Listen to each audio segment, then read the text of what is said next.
2 പേരുടെ വേദനയാണ് നബി സല്ലല്ലാഹു അലൈഹി വസല്ലം മരിക്കുമ്പോൾ അദ്ദേഹം അനുഭവിച്ചത്. 2 പേരുടെ വേദന.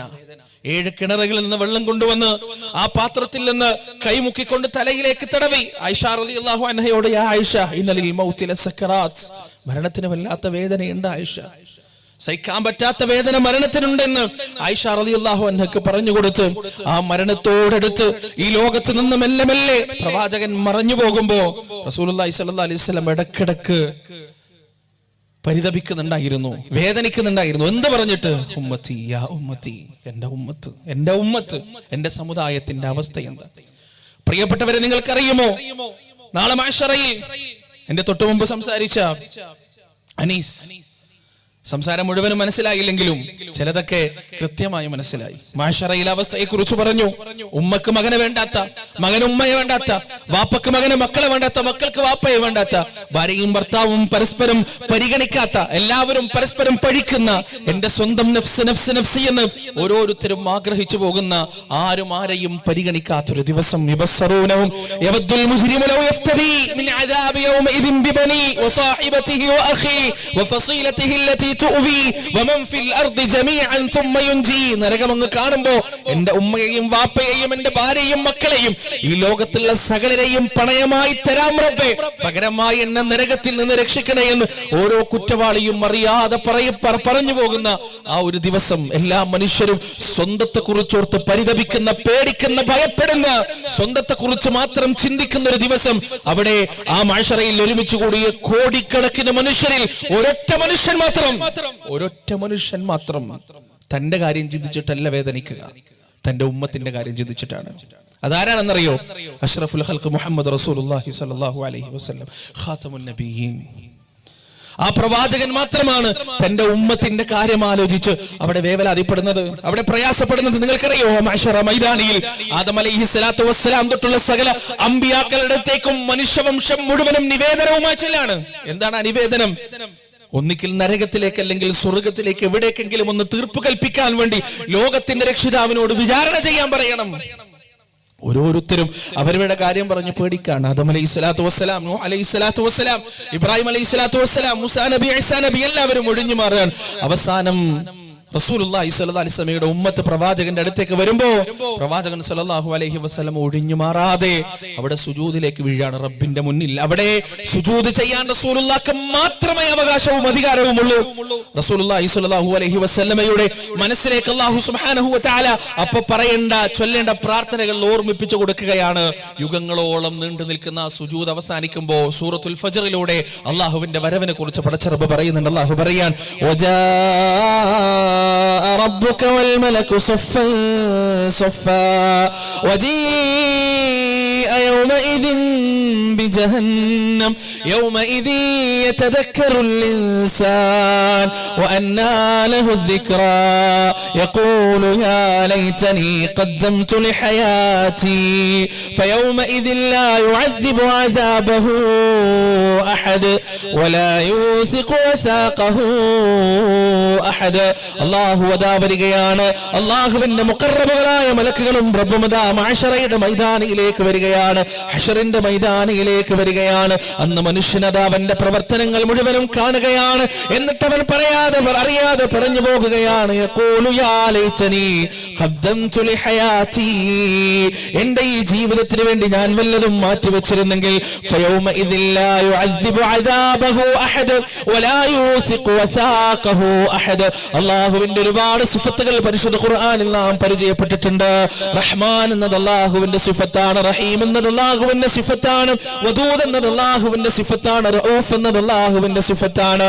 കരുണയുടെയും വാത്സല്യത്തിന്റെയും അനുകമ്പയുടെയും വിട്ടുവീഴ്ചയുടെയും മാപ്പിന്റെയും മഗ്ഫിറത്തിന്റെയും റബ്ബിനെ പരിശുദ്ധ ഖുർആനിൽ നാം പരിചയപ്പെട്ടിട്ടുണ്ട്. എന്നാൽ എന്റെ പ്രിയപ്പെട്ടവരെ, ഈ ദിവസം എത്തിക്കഴിഞ്ഞാൽ ആ സിഫത്തുകൾ തൽക്കാലത്തേക്ക് മാറി നിൽക്കുകയാണ്. എന്നിട്ട് അല്ലാഹുവിനെ കുറിച്ച് തന്നെ പറയുകയാണ്,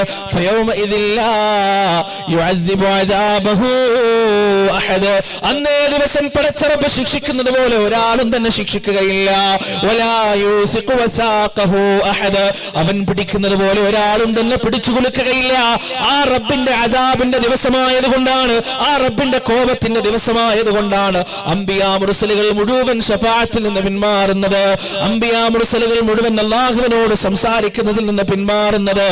എന്നാൽ തന്റെ ഉമ്മത്തിനോടുള്ള സ്നേഹം കാരണം, അല്ലാഹു ഏൽപ്പിച്ച ഉത്തരവാദിത്വം കാരണം റസൂലുള്ളാഹി സ്വല്ലല്ലാഹു അലൈഹി വസല്ലം ഹശ്റിന്റെ മൈതാനിയിലേക്ക് സുജൂദിലേക്ക് വീഴുകയാണ്.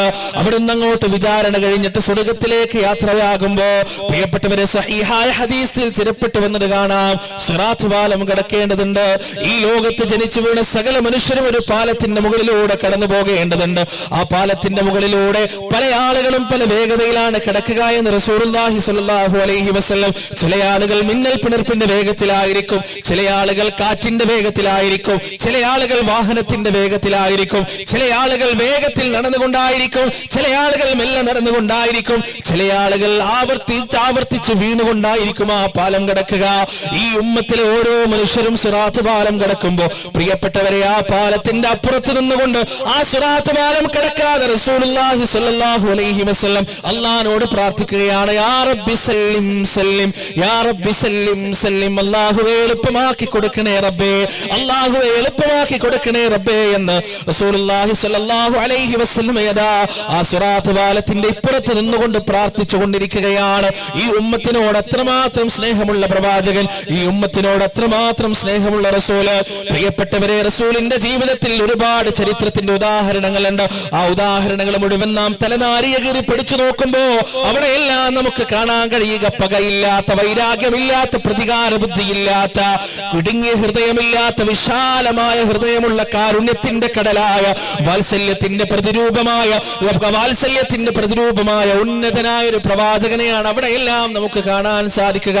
എന്നാൽ പ്രിയപ്പെട്ടവരെ, ഈ മഅ്ശറയിലും അതുപോലെ തന്നെയാണെങ്കിലും ആ മഅ്ശറയിൽ ഒരു രംഗമുണ്ട്. ആ രംഗം ഏതാണെന്ന് നമുക്കറിയുമോ? റസൂലുള്ളാഹി സ്വല്ലല്ലാഹു അലൈഹി വസല്ലമയുടെ മുഖം ചുവക്കുന്ന ഒരു രംഗമുണ്ട്. ആ പ്രവാചകൻ ദേഷ്യം പിടിക്കുന്ന ഒരു രംഗമുണ്ട്. ആ പ്രവാചകൻ തന്റെ ഉമ്മത്തിൽപ്പെട്ട ചില ആളുകളെ തള്ളിപ്പറയുന്ന ഒരു രംഗമുണ്ട്. ആ രംഗം ഏതാണെന്നറിയുമോ? നാളെ ഹശ്റിന്റെ മൈതാനിയിൽ റസൂലുള്ളാഹി സ്വല്ലല്ലാഹു അലൈഹി വസല്ലമക്ക് വേണ്ടി അല്ലാഹു പ്രത്യേകമായി നൽകിയ ഒരു ഹൗദുണ്ട്. ആ ഹൗദിന്റെ പേരാണ് അൽ കൗസർ. ആ ഹൗദിലെ വെള്ളത്തെ കുറിച്ച് ഹദീസ് പറയുന്നത് തേനിനേക്കാൾ മധുരമുള്ളതാണ്, പാലിനേക്കാൾ വെളുപ്പുള്ളതാണ്. ആ ഹൗദിലുള്ള പാത്രങ്ങളുടെ എണ്ണം നക്ഷത്രത്തെക്കാൾ കൂടുതലാണ്. നക്ഷത്രത്തെക്കാൾ കൂടുതൽ പാത്രമുള്ള, തേനിനേക്കാൾ മധുരമുള്ള, പാലിനേക്കാൾ വെളുപ്പുള്ള ആ സുന്ദരമായ പാനീയം കുടിച്ചുകൊണ്ടാണ് സ്വർഗവാസികൾ സ്വർഗത്തിലേക്ക് കടക്കുക. അത് കുടിച്ചു കഴിഞ്ഞാൽ അതിന്റെ പുറത്ത് ദാഹിക്കുകയില്ല എന്ന് റസൂലുള്ളാഹി സ്വല്ലല്ലാഹു അലൈഹി വസല്ലം എനിക്കും നിങ്ങൾക്കും പറഞ്ഞു തന്നതാണ്. എന്റെ പ്രിയപ്പെട്ടവരെ, ആ പ്രവാചകൻ തന്റെ ഉമ്മത്തിലെ ഓരോരുത്തരെയും മാടി വിളിക്കുകയാണ് തന്റെ അരികിലേക്ക്. ആ ഉമ്മത്തിൽപ്പെട്ട ഓരോരുത്തരും റസൂലുള്ളാഹിന്റെ ചാരത്ത് ചെന്നുകൊണ്ട് ആ ഹൗദുൽ കൗസർ വെള്ളം വാങ്ങിയിട്ടതാ കുടിക്കുകയാണ് സന്തോഷത്തോടെ. അങ്ങനെ ഒരു മനുഷ്യനെ പ്രവാചകൻ കാണുന്നു. ആ മനുഷ്യന്റെ പ്രത്യേകത, ആ മനുഷ്യന്റെ മുഖത്ത് അഥർ സുജൂദുണ്ട്, സുജൂദിന്റെ അടയാളമുണ്ട്, നമസ്കാരത്തിന്റെ അടയാളമുണ്ട്. അല്ലാഹുവിന്റെ റസൂലിന്റെ ഉമ്മത്തിൽപ്പെട്ടവനാണെന്നുള്ള സകല അടയാളങ്ങളും ആ മനുഷ്യന്റെ മുഖത്തുണ്ട്. അങ്ങനെ റസൂലുള്ളാഹി സ്വല്ലല്ലാഹു അലൈഹി വസല്ലം ആ മനുഷ്യനെ അടുത്തേക്ക് വിളിക്കുമ്പോ അതാ ജിബ്രീൽ അലൈഹിസ്സലാത്തു വസ്സലാം വന്നിട്ട് പറയുകയാണ്, യാ റസൂലല്ലാഹ്, അവന് ഈ ഹൗദുൽ കൗസർ വെള്ളം കുടിക്കാനുള്ള അർഹതയില്ല, അവന് ഈ ഹൗദുൽ കൗസർ വെള്ളം കുടിക്കാനുള്ള, അങ്ങയുടെ ചാരത്തേക്ക് വരാനുള്ള അർഹതയില്ല റസൂലേ എന്ന് ജിബ്രീൽ അലൈഹിസ്സലാത്തു വസ്സലാം അവിടെ വന്നിട്ട് പറയുകയാണ്. അപ്പോൾ റസൂലുള്ള ചോദിക്കുകയാണ്, എന്തുകൊണ്ടാണ് ഇല്ലാത്തത്? അവൻ എന്റെ ഉമ്മത്തിൽപ്പെട്ടവനല്ലേ, അവൻ എന്റെ സമുദായത്തിൽപ്പെട്ടവനല്ലേ, അവൻ സുജൂദ് ചെയ്തവനല്ലേ, അവൻ റുകൂ ചെയ്തവനല്ലേ, നമസ്കരിച്ചവനല്ലേ, എന്റെ ഉമ്മത്തിൽപ്പെട്ടവനല്ലേ, എന്തുകൊണ്ടാണ് അവൻ അർഹതയില്ലാത്തതെന്ന് ചോദിക്കുമ്പോൾ ജിബ്രീൽ അലൈഹിസ്സലാത്തു വസ്സലാം പറഞ്ഞു കൊടുക്കുകയാണ്, യാ റസൂലല്ലാഹ്, അങ്ങയുടെ കാലശേഷം ഈ ദീനിലില്ലാത്തത് കൂട്ടിക്കലർത്തിയവനാണവൻ, അങ്ങയുടെ കാലശേഷം താങ്കൾ പഠിപ്പിക്കാത്തത് ഈ മതത്തിൽ കൂട്ടിക്കലർത്തിയവനാണവനെന്ന് റസൂലുള്ളാഹിനോട് ജിബ്രീൽ അലൈഹിസ്സലാത്തു വസ്സലാം അങ്ങ് പറയുമ്പോ പ്രിയപ്പെട്ടവരെ, അല്ലാഹുവിന്റെ മുന്നിൽ സമുദായത്തിന് വേണ്ടി സുജൂദ് ചെയ്യാൻ തയ്യാറായ, മരണം വരെ ഈ ഉമ്മത്തിലെ ഓരോ വ്യക്തികൾക്കും വേണ്ടി പാപമോചനത്തിന് വേണ്ടി പ്രാർത്ഥിച്ച, സിറാത്ത് പാലത്തിന്റെ ഇപ്പുറത്ത് നിന്നുകൊണ്ട് ഉമ്മത്തിലെ ഓരോ അംഗവും ആ സിറാത്ത് പാലം കടക്കാൻ അല്ലാഹുവിന്റെ മുന്നിൽ കേണപേക്ഷിച്ച് കരഞ്ഞു പറഞ്ഞ് ആ റസൂലുള്ളാഹിന്റെ മുഖമതാ ചുവക്കുകയാണ്. ആ പ്രവാചകൻ പറയുകയാണ്, സുഹ്ഖൻ സുഹ്ഖാ, നീ ദൂരെ പോകുക, നിനക്കിവിടെ എന്ന് സ്ഥാനമില്ല, നിനക്കിവിടെ എന്ന് സ്ഥാനമില്ല. എന്താണ് ആ തെറ്റിന്റെ, എന്താണ് ആട്ടലിന്റെ കാരണം പ്രിയപ്പെട്ടവരെ? ആ അകറ്റലിന്റെ കാരണം എന്താണ്? ആ മനുഷ്യൻ വ്യഭിചരിച്ചത് കൊണ്ടല്ല, ആ മനുഷ്യൻ കള്ളു കുടിച്ചത് കൊണ്ടല്ല, ആ മനുഷ്യൻ കട്ടത് കൊണ്ടല്ല, വഞ്ചന നടത്തിയത് കൊണ്ടല്ല, മറിച്ച് അള്ളാന്റെ റസൂല് പഠിപ്പിക്കാത്തൊരു കാര്യം ഈ ദീനിൽ അവൻ കൂട്ടിച്ചേർത്തു എന്നതാണ്. പ്രിയപ്പെട്ടവരങ്ങനെ കൂട്ടിച്ചേർക്കുന്നതിന്റെ അർത്ഥം എന്താണെന്നറിയുമോ? ഇത്രമാത്രം മരണത്തിന്റെ സമയത്ത് പോലും സ്വന്തം ഉമ്മത്തിനെ ഓർമ്മിച്ചുകൊണ്ട് വേദനിച്ച ആ റസൂലുള്ളാഹി സ്വല്ലല്ലാഹു അലൈഹി വസല്ലം ഒരു നന്മയായ കാര്യം ഈ ഉമ്മത്തിൽ മറച്ചു വെച്ചു എന്നതാണ് അതിന്റെ അർത്ഥം. എങ്ങനെ? ഒരാള് ഈ ഇസ്ലാമിൽ പുതിയതായി ഒന്ന് കൊണ്ടുവന്നാൽ, ഈ ദീനിൽ റസൂലുള്ള പഠിപ്പിക്കാത്തത് ഒന്ന് കൊണ്ടുവന്നാൽ അതിന്റെ അർത്ഥം എന്താണ്?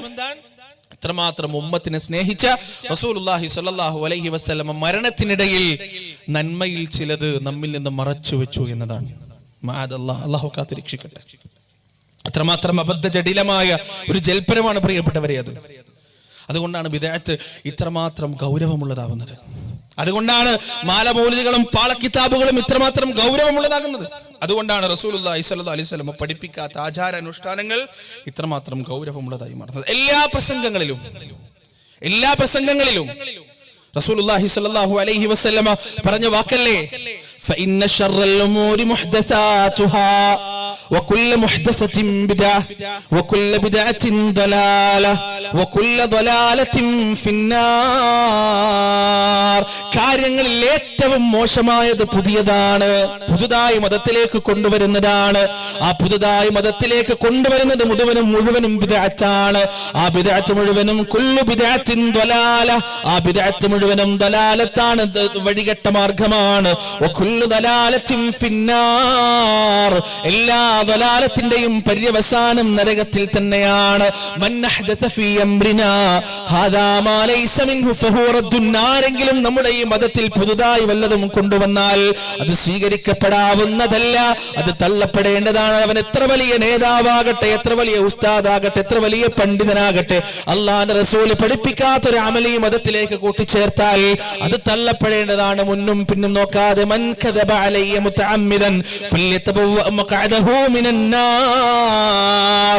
ആരെങ്കിലും എന്റെ പേരിൽ അറിഞ്ഞുകൊണ്ട് കളവ് പറഞ്ഞാൽ നരകത്തിൽ ഒരു ഇരിപ്പിടം അവൻ ഉറപ്പിച്ചു കൊള്ളട്ടെ എന്ന് റസൂലുള്ളാഹി സ്വല്ലല്ലാഹു അലൈഹി വസല്ലമയുടെ വാക്കാണ്. പ്രിയപ്പെട്ടവരെ, ഈ മതം എന്താണെന്ന് പ്രവാചകൻ പഠിപ്പിച്ചു തന്നിട്ടുണ്ട്. 23 വർഷക്കാലത്തെ ഉറക്കമില്ലാത്ത ജീവിതം, പട്ടിണി കിടന്നുകൊണ്ടുള്ള ജീവിതം, സുഖമെന്തെന്നറിയാത്ത ജീവിതം, സമാധാനം എന്തെന്നറിയാത്ത ജീവിതം, ഒരുപാട് അനുയായികൾ ഷഹീദുകളായ ജീവിതം. അല്ലാഹുവിന്റെ റസൂലിന്റെ ജീവിതത്തിലെ ത്യാഗത്തെ കുറിച്ച് ഒരുപാടൊന്നും സംസാരിക്കണ്ടല്ലോ എന്റെ പ്രിയപ്പെട്ടവരെ. ജനിച്ച നാടും വീടും ഉപേക്ഷിക്കേണ്ടി വന്നു, വേണ്ടപ്പെട്ടവർ ഒരുപാട് കൊല്ലപ്പെട്ടു. അമ്മാർ ഇബ്നു യാസിറിനെ പോലെയുള്ള, ബിലാൽ ഇബ്നു റവാഹയെ പോലെയുള്ള, ഖബ്ബാബിനെ പോലെയുള്ള മഹാരഥന്മാരായ സ്വഹാബിവര്യന്മാർ ഈ ദഅവത്തിന് വേണ്ടി ഒരുപാട് പ്രയാസമേൽക്കുകയുണ്ടായി.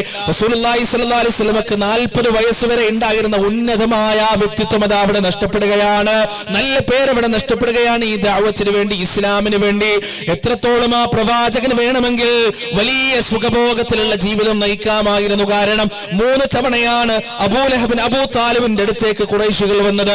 ആ 3 തവണയും അവർ വെച്ച് നീട്ടിയത് എന്താണ്? വലിയ ഓഫറുകളാണ്. വേണമെങ്കിൽ മുഹമ്മദിന് എണ്ണമറ്റ സമ്പത്ത് ഞങ്ങൾ നൽകാം, ഈ മക്കയുടെ രാജാതിരാജാവായ മുഹമ്മദിനെ വാഴിക്കാം, ഈ മക്കയിലെ സുന്ദരികളായ തരുണീമണികളെ മുഴുവനും മുഹമ്മദിന് സ്വന്തമായി എടുക്കാം. ഇങ്ങനെയുള്ള ഓഫറുകൾ മുഴുവനും നൽകിയപ്പോഴും റസൂലുള്ളാഹി സ്വല്ലല്ലാഹു അലൈഹി വസല്ലമയുടെ മറുപടി എന്തായിരുന്നു? എന്റെ വലത് കൈയിലേക്ക് സൂര്യനെയും ഇടത് കൈയിലേക്ക് ചന്ദ്രനെയും വെച്ചു തന്നാലും ഈ ദഅവത്തിന്റെ മാർഗത്തിൽ നിന്ന് ഒരു അണുകിട പോലും ഞാൻ പിന്മാറാൻ പോകുന്നില്ല. തന്റെ ജീവിതത്തിന്റെ അവസാനം വരെ ഖന്തക്കിന്റെ രണഭൂമിയിൽ വയറ്റത്തെ കല്ല് വെച്ച് കെട്ടി കിടങ്ങു കുടിക്കേണ്ടി വന്നപ്പോഴും, പ്രിയപ്പെട്ടവരെ, പനയോല പായൽ കിടന്ന് ശരീരത്തെ പാടുവരിക്കേണ്ടി വന്നപ്പോഴും, ഖിയാമത്ത് നാൾ വരെ വരാനിരിക്കുന്ന തന്റെ ഉമ്മത്തിന്റെ മുന്നിൽ സമർപ്പിക്കാനുള്ള പൂർണ്ണമായ ഒരു മതത്തിന്റെ ദൗത്യം ഏറ്റെടുത്തുകൊണ്ട് അണുക്കിട വിട്ടുവീഴ്ചയില്ലാതെ പ്രബോധനം നടത്തിയ റസൂലുള്ളാഹി സ്വല്ലല്ലാഹു അലൈഹി വസല്ലമയുടെ ത്യാഗത്തെ അപമാനിക്കലാണ് ബിദ്അത്ത്. ആ ത്യാഗത്തെ ഒന്നുമല്ല എന്ന് പറയലാണ് ബിദ്അത്ത്. പ്രിയപ്പെട്ടവരെ, ഹജ്ജത്തുൽ വദാഇന്റെ ദിവസം നബി സല്ലല്ലാഹു അലൈഹി വസല്ലമ തന്റെ ഉമ്മത്തിനോട് പറഞ്ഞു, ഇതാ ഞാൻ നിങ്ങൾക്ക് എത്തിച്ചു തന്നിരിക്കുന്നു, അല്ലാഹു സാക്ഷിയാണ്, എന്നെ ഏൽപ്പിച്ച കാര്യം ഞാനിതാ പൂർത്തിയാക്കിയിരിക്കുകയാണ്. അൽയൗമ അക്മൽതു ലക്കും ദീനക്കും വഅത്മംതു അലൈക്കും നിഅമതി വറദീതു ലക്കുമുൽ ഇസ്ലാമ ദീനാ. പരിശുദ്ധ ഖുർആനിലെ സൂറത്തുൽ മാഇദയിലെ 3-ാമത്തെ ആയത്താണ്. അല്ലാഹു പറയുകയാണ്, അൽയൗമ അക്മൽതു ലക്കും ദീനക്കും, ഇന്നേ ദിവസം നിങ്ങൾക്ക് നിങ്ങളുടെ മതമിതാ പൂർത്തീകരിച്ചു തന്നിരിക്കുന്നു. വറദീതു ലക്കുമുൽ ഇസ്ലാമ ദീനാ, പരിശുദ്ധ ഇസ്ലാമിനെ നിങ്ങൾക്ക് മതമായി ഞാൻ തരികയും ചെയ്തിരിക്കുന്നു. അവിടെ നിന്ന് അങ്ങോട്ട് അതിലേക്ക് ഒന്നും തന്നെ കടന്നു വരാനില്ല പ്രിയപ്പെട്ടവരെ, ഒന്നും തന്നെ കൂട്ടിച്ചേർക്കാനില്ല. ഈ മതം പൂർണ്ണമാണ്. ഇതിലേക്ക് ഇനി ഒന്നും കടന്നു വരാനില്ല. ഈ ലോകത്ത് എന്തൊക്കെ നന്മ മതത്തിന്റെ പേരിൽ ചെയ്യാനുണ്ടോ ആ നന്മകളെല്ലാം റസൂലുള്ളാഹി സ്വല്ലല്ലാഹു അലൈഹി വസല്ലം വളരെ വ്യക്തമായി അദ്ദേഹത്തിന്റെ ജീവിതകാലത്ത് നമുക്ക് പഠിപ്പിച്ചു തന്നിട്ടുണ്ട്. ഇവിടെ നിന്ന് അങ്ങോട്ട് ഇനി ഒന്നും കൂടാനില്ല.